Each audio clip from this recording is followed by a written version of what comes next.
This is an example of the next paper you're going to write, paper number 2. And the assignment calls for a three paragraph discussion of a particular story. You have two choices.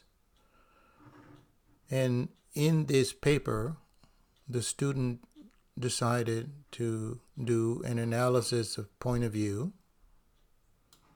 as you will in paper 2.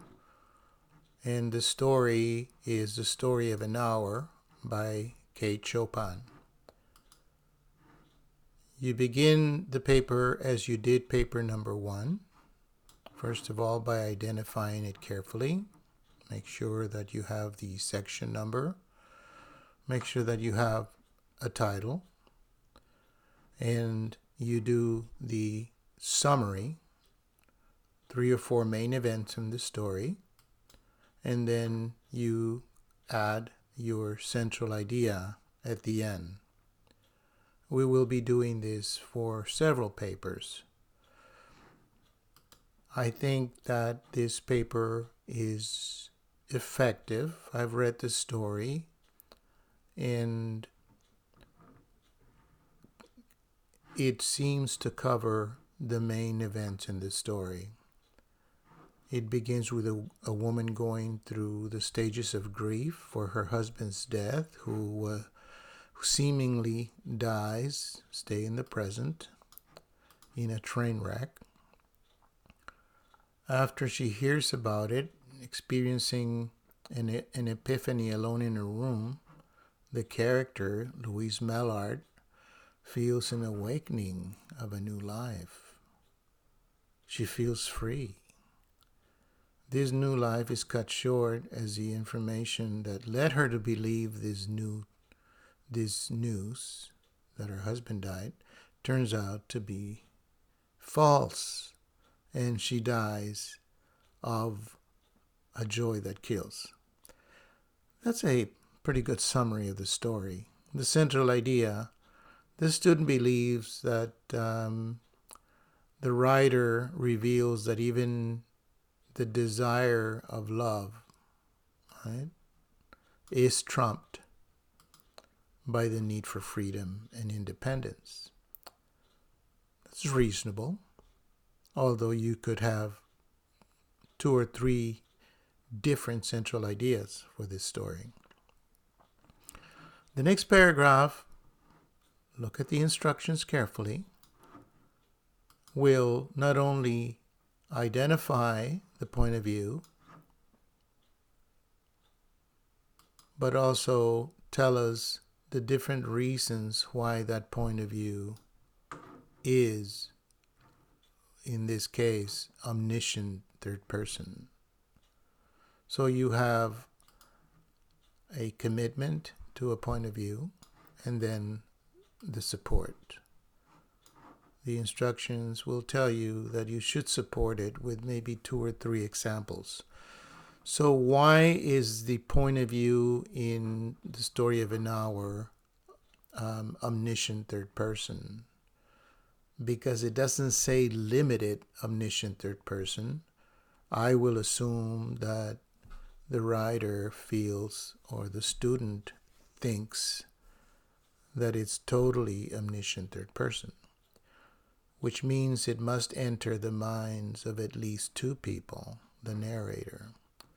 Well, here's some support. The narrator first enters the mind of Richards, the friend of Brantley, who we thought died in a train wreck.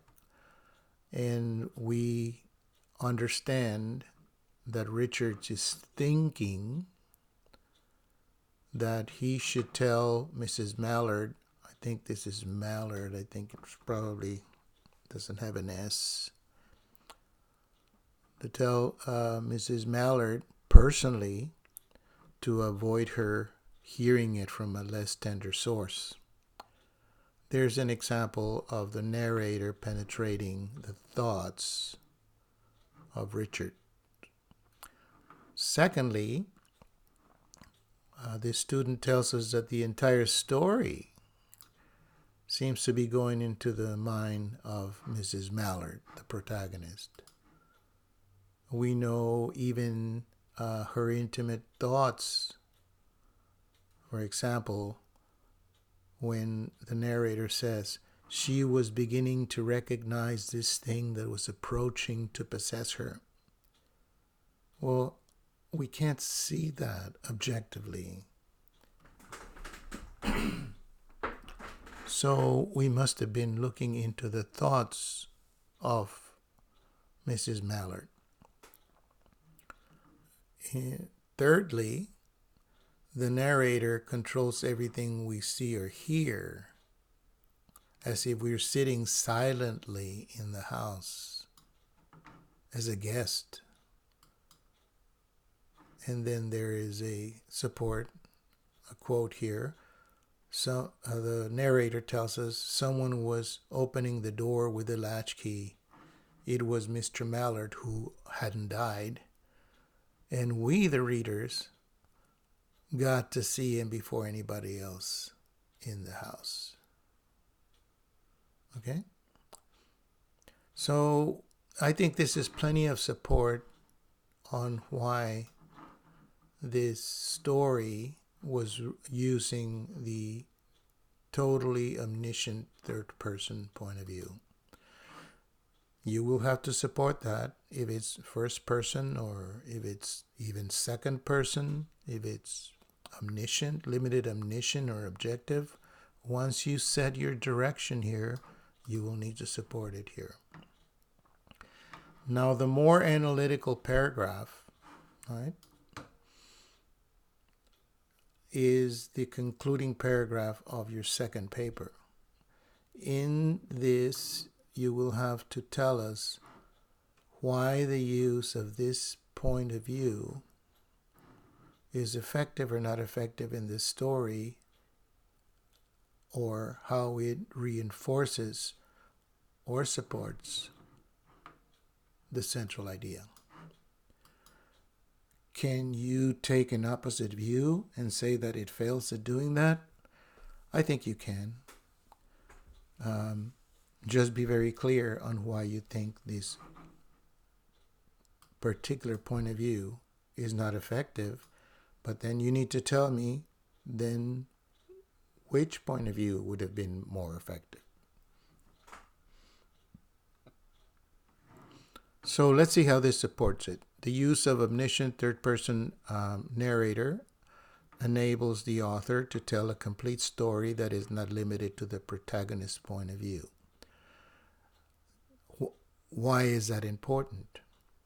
This is key because the opening of the story begins with readers knowing something about Miss Mallard that she doesn't.